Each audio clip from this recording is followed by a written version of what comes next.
Let's get straight into it. Dub versus sub. This is long debated in the anime community. Less so these days. I think that's a good thing.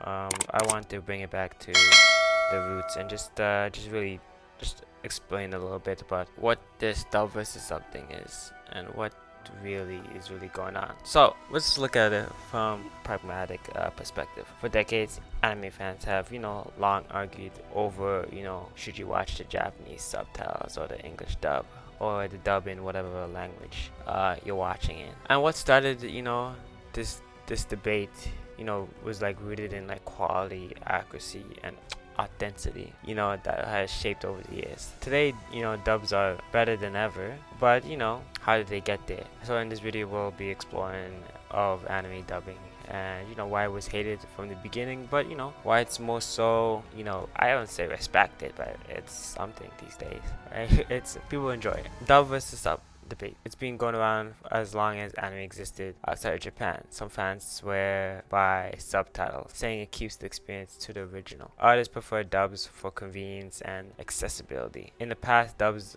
had a reputation for being low quality, awkward, or even laughable, but that's changed a lot in recent years. So why was dub once disliked, and how did it make such a comeback? Let's dig into that bit. Let's dig. In the 80s and the 90s, anime was beginning to break into the Western market more so. Shows like Dragon Ball Z, Sailor Moon, Pokemon, Bakugan, if you're in Canada, anime to a wider audience, right? But the English dubs were often rough. Translation accuracy took a backseat to localization, with major changes made to dialogue, right, character names, and sometimes even storylines. Voice acting was inconsistent, censorship was common, and overall quality made many fans feel like they were watching the watered down version. This era set the tone of why early anime fans rejected dubs and stuck with sub. Let's give some examples to censorship.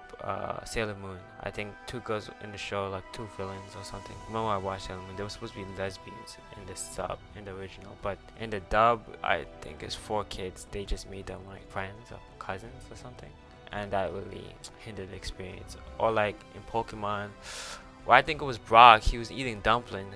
And they changed it to something else. Can't remember, more Western kind of food, but they changed it. And kind of like these things made people really doubt dub. Because dub isn't just the voice really, they could physically change things in the show a bit, right? So for many early anime fans, dub felt like betrayal of the original work.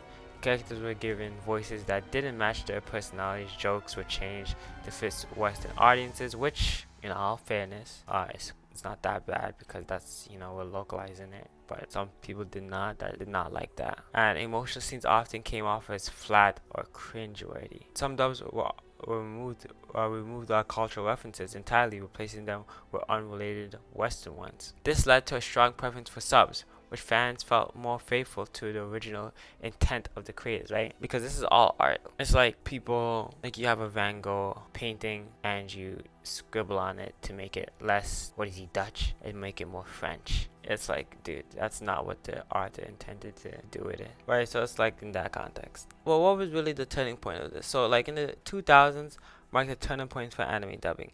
Companies like Funimation, Viz Media, and Aniplex began investing more into translation accuracy and voice talent.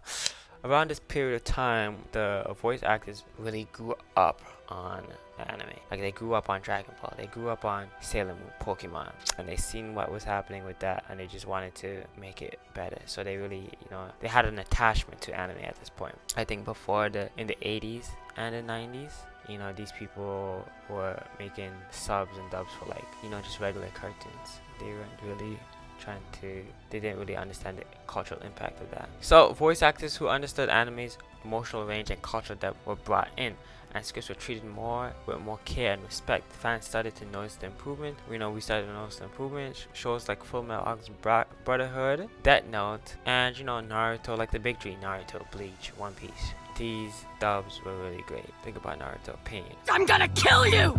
And then I'm gonna bring peace to the ninja world!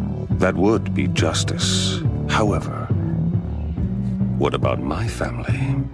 My friends? My village? They suffer the same fate as this village at the hands of you, Hidden Leaf Ninja. How is it fair to let only you people preach about peace and justice? Amazing voice acting. What else? Who do we have? Who else has great voice acting? Studio Ghibli films.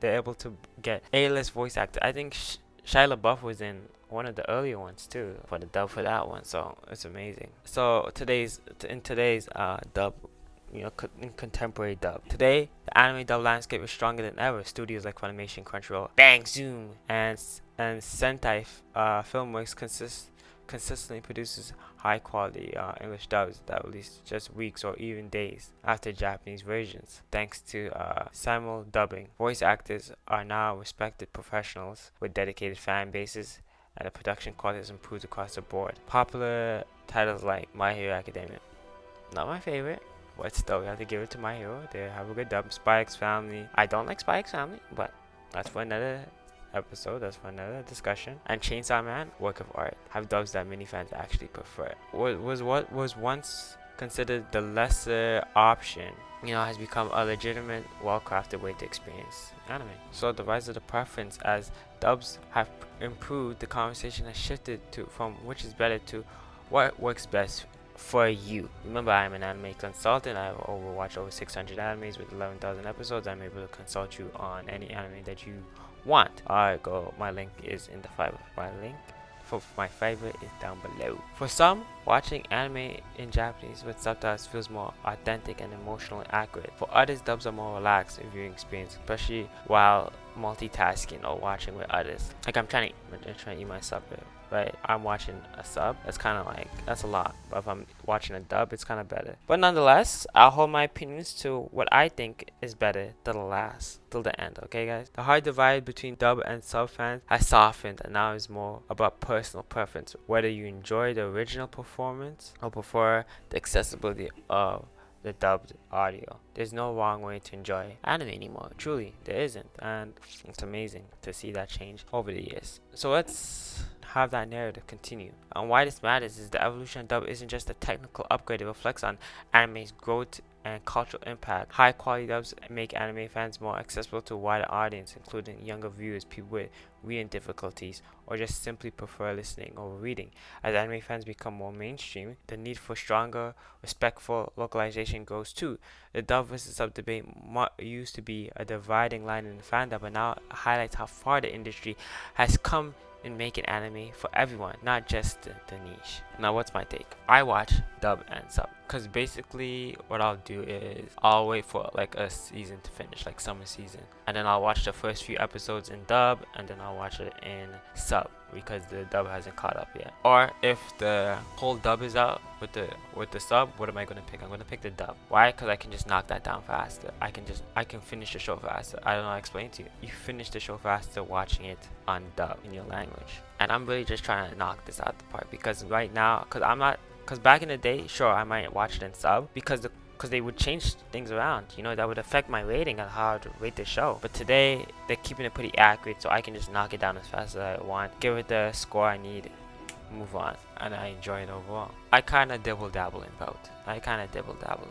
So yeah, guys, that's what I have to say about dub versus sub. I feel like in the anime community we have a thing where we want to say what's better, this or that. If you're on this side, you suck. If you're on that side, you suck. Can we just calm down for a second and just love each other for everybody's preference? For real, just relax. Alright guys, look, that's the video. Thanks for watching. So what do you guys talk? So say something in the comments. Are you dub or you sub in the comments? What do you prefer? Or you like me, you watch both? Once again, I'll be covering more topics like this, anime reviews, and if you want anime consulting, remember my Fiverr link will be in the below. I've watched over 600 animes, right, with 11,000 episodes.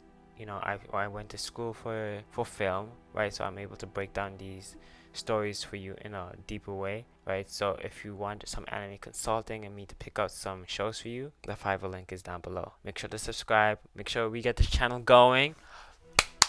Let's get this channel going. Let's go. Excited.